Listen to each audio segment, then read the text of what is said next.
Assalamualaikum warahmatullahi wabarakatuh. Hai teman cerita, selamat bermalam Jumat. Nah, mulai hari ini cerita kita setiap malam Jumat bakal nemenin teman-teman semua dengan Cumi, curhatan misteri. Curhatan-curhatan misteri dari teman-teman semua yang sudah masuk ke email dan DM Instagram @karena kita punya cerita. Tema Cumi malam ini yaitu pesan kematian. Teman-teman pernah gak sih ngerasain suatu pertanda atau firasat tentang kematian orang-orang terdekat? Bahkan orang-orang yang kita sayangin, kayak orang tua, suami, istri, anak, saudara, atau teman. Kalian menyadarinya gak sih pertanda itu? Atau malah ngehnya itu pas udah kejadian? Atau setelah mereka gak ada? Coba yuk komen di bawah. Kepengen denger deh cerita-cerita dari kalian. Oke, kita lanjut ke Cumi yang pertama. Waktu itu aku lagi tiduran di kos, tiba-tiba ketok pintu. Tapi pas aku buka dan aku periksa gak ada orang. Awalnya aku pikir itu cuma orang iseng. Soalnya memang ada satu tetangga kosanku jahil banget orangnya. Dan itu belum terlalu malam, baru jam 8 dan kosanku masih rame. Terus selang setengah jam ada lagi suara ketokan pintu. Aku teriak, "Siapa?" Tapi gak ada yang nyaut. Ya udah, aku gak bukain pintu. Terus tiba-tiba HP-ku bunyi. Ada telepon dari teman kampusku. Pas aku angkat gak ada suara apa-apa dong. Terus aku WA, "Kenapa?" Tapi dia gak bales. Mulai parno, ada apa sih? Kok dari tadi aneh banget? Malam ini coba sebodoh amatan dan gak mikir apa yang macem-macem. Pas pagi ternyata aku dapet kabar kalau teman kampusku yang semalam nelpon aku itu kecelakaan dan mati gak jauh dari kosan aku. Jam 7.30 malam tadi dan HP-nya hancur.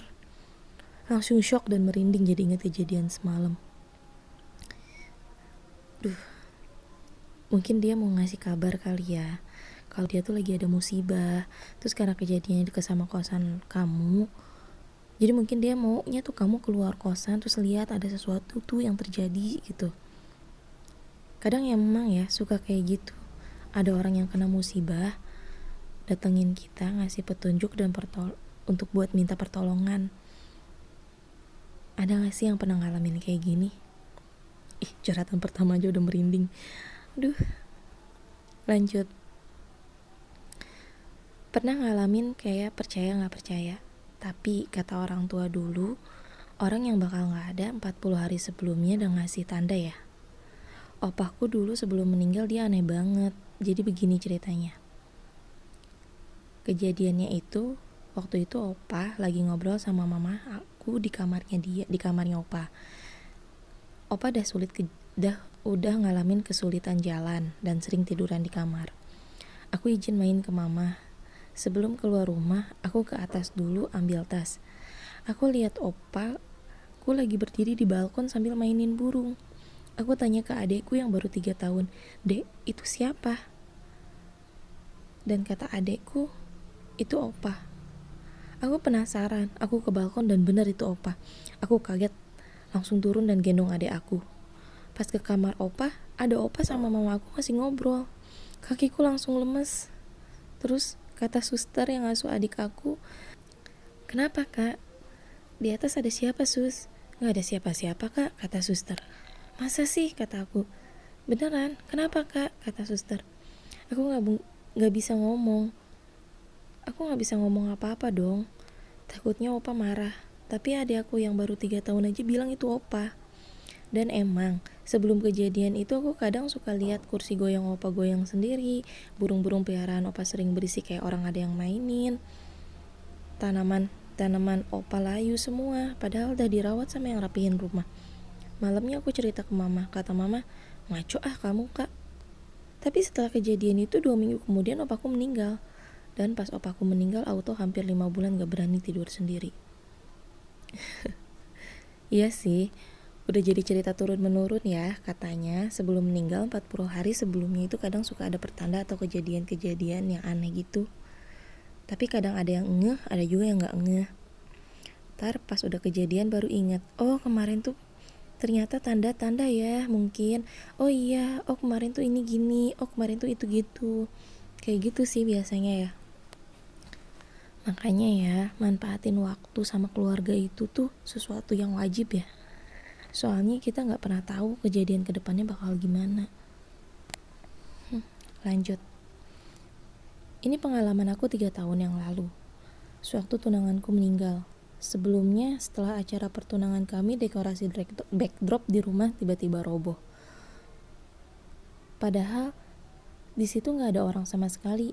Ya, kita pikir karena sanggaannya hanya tiang, jadi mungkin tadi kainnya yang keinjak jadi roboh atau kesenggol apa gimana gitu. Malamnya waktu aku lihat foto-foto di HP-ku, kenapa semuanya ngeblur? Paginya fotografer yang meliput acara pertunanganku nelpon dan bilang kalau videonya ada yang hilang. Dia minta video yang dari HP aku atau saudaraku atau teman aku yang ikut ngerekord juga. Untungnya di HP adik aku ada videonya. Siangnya aku ketemu sama fotografernya. Untungnya foto-foto bagus semua. Dan video yang terpotong pas tunangan aku bilang, aku akan menjagamu seumur hidupku. Dan aku akan terus membuatmu bahagia. Kita berdua selamanya. Kata-kata itu yang terpotong. Entah firasat apa, tapi ketika cerita ketunanganku dia cuma bilang, udah jangan parno kayak gitu. Semuanya human error. Seminggu kemudian, aku dan tunangan aku janjian ke tempat baju pengantin. Aku udah rapi. Dia kirim voice note, kata-kata terakhirnya. Say, aku kayaknya telat. Kalau aku gak datang, jangan tunggu, aku jalan aja terus. Kamu jangan ngambek atau sedih ya, Say. Aku cuman balas, apaan sih? Bener, udah 1 jam dia gak datang. Akhirnya aku telepon, tapi gak diangkat-angkat. Perasaan udah gak tenang. Aku coba tanya ke orang rumah dia, dan katanya sudah berangkat dari jam 7 pagi karena dia mau futsal dulu. Udah jam 1, dan pas dia bilang dia telat itu jam 10.40. Hati makin gak karuan, tapi kata dia aku gak usah nunggu. Apa dia langsung ke tempat baju pengantin? Aku pun langsung ke sana, tapi dia gak ada. Dan pas ibu penjahitnya kasih baju mempelai prianya, kenapa warnanya yang aku lihat putih? Padahal yang kita pesan krem. Tapi kata orang di situ itu warnanya krem, tapi aku lihat putih, beneran putih. Mungkin karena aku kepikiran tunanganku. Aku terus berusaha nelpon dia, tapi tetap gak bisa. Sampai akhirnya aku ditelepon dan dapat kabar kalau tunanganku meninggal di tempat futsal karena dia jatuh dan kepalanya terbentur. Dunia seakan hancur saat itu. Lemas.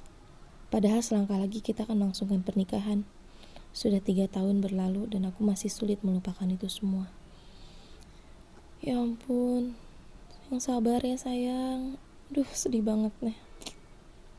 Makanya ya, kata orang tua zaman dulu itu ada sistem pinyit pengantin, bener gak sih? Dan kalau misalnya mau nikah itu gak boleh kemana-mana tuh mempelai pria ataupun wanita gitu. Gak boleh keluar rumah dulu, pamali, inilah itulah gitu. Mungkin salah satu takutnya itu kejadiannya kayak gini. Itu kasih ya. Tapi balik lagi sih ya, semua jodoh, maut, rezeki sudah Allah atur dan ditakdirkan di setiap jalan manusia. Bener gak sih? Pesan aku, kamu terus melangkah ke depan. Kamu pun pantas bahagia dan menyambut masa depan yang baru. Jangan terlalu terjebak ke masa lalu. Ya sayang ya.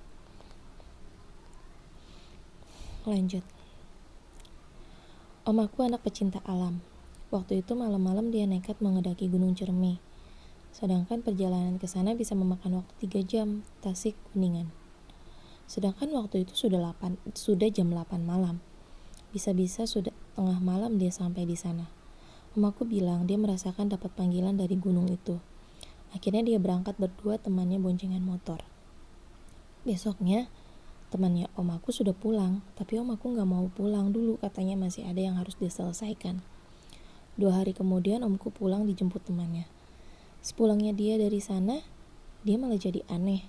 Makan harus di daun, minum dia tadangin di tangannya, tidur pun juga dia selalu pakai kain putih kayak kain kafan yang katanya dia dapetin di Gunung Ciremai setelah menghadiri acara pernikahan di gunung itu. Aduh tuh merinding ya. Kami sekeluarga dibuat kebingungan sama kelakuan om aku. Emakku atau nenek aku setiap hari sampai bawa beberapa orang pintar buat nyareatin om aku. Tapi gak ada yang mempan. Diam-diam membawa aku bakar kain kafan itu. Tapi setelah kain kafan itu dibakar, om aku meninggal. Tapi sampai saat ini kadang om aku masih terlihat di kamarnya. Bahkan beberapa temannya ada yang suka didatengin. Ada yang bilang katanya sebenarnya om aku udah meninggal waktu di Gunung Ciremai. Ada juga yang bilang dia masih hidup dan disesatin di gunung. Yang pulang ke rumah itu hodamnya dia. Cuman keluargaku gak memusingkan semua mitos itu. Kita cuman berdoa semoga om aku tenang di alam sana. Serem ya. Ya ampun merinding. Aduh merinding aduh. Tapi pernah aku dengar sih yang ada salah satu sport yang dikenal cukup angker di situ yang biasa disebut lintasan kuda. Ini buat anak-anak pencinta alam, bener gak sih? Lintasan kuburan kuda itu apa sih namanya itu tuh jalan yang menuju puncak yang katanya sering kali didengar suara langkah kaki kuda, padahal kenyataannya sama sekali nggak ada kuda yang melintas di sana.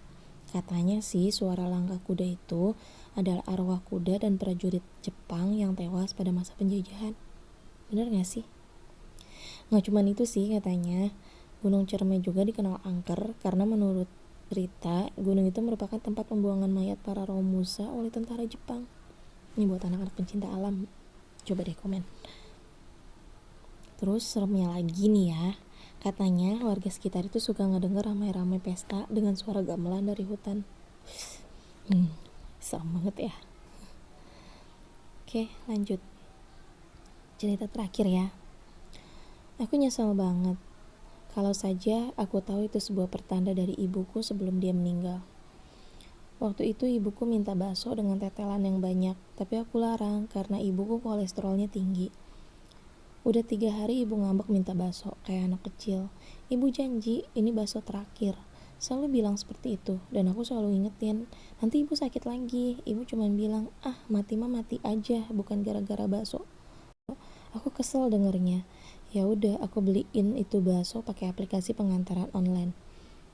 Pas sampai rumah, abang yang nganterin baksonya bilang, "Mbak, abis ada yang meninggal ya? Kok kayak bau kamper sama bunga yang bekas mandiin mayat?" Kata aku, enggak mas, aku gak nyium apa-apa, jangan aku takutin mas. Pas aku masuk rumah bawa baksonya ke dalam, ibuku teriak jatuh di kamar mandi dan gak sadarkan diri. Ibu meninggal pas perjalanan ke rumah sakit. Bakso itu gak ibu makan dan sampai saat ini kalau lihat bakso hatiku nyesek banget. Sedih banget sih. Aduh, bener ya, kadang nyesel ya. Anak suka mikir, kenapa gak dibeliin aja? Kenapa harus negosiasi? Tapi itu buat kebaikan ibu juga. Kita gak pernah tahu sampai kapan kita bisa bersama-sama orang-orang yang kita sayangin, ya gak sih? Dan ketika mereka udah gak ada, kita baru ngerasa masih banyak banget kekurangan kita buat mereka, terutama ibu. Kehilangan ibu itu kayak kehilangan dunia, bener gak sih? Teman-teman ngalamin gini gak sih? Buat teman-teman semua yang masih bisa berkumpul dengan orang tua kalian, suami istri kalian, anak-anak kalian, saudara kalian, pergunakan waktu itu sebaik mungkin dan terus berkabar. Jangan sampai kalian nyesal setelah kalian benar-benar gak akan pernah tahu kabarnya lagi, setelah kalian udah gak bisa dengar suaranya lagi, bahkan kalian menyentuh raganya lagi. Ya, sampai di sini dulu curhatan misteri minggu ini. Hargai waktumu, maka waktu akan menyimpan berjuta kenangan indah untukmu. Buat teman-teman yang mau berbagi cerita, bisa langsung aja email atau DM ke Instagram kita. Oh iya, boleh di like dan di share ya teman-teman. Salam bahagia selalu.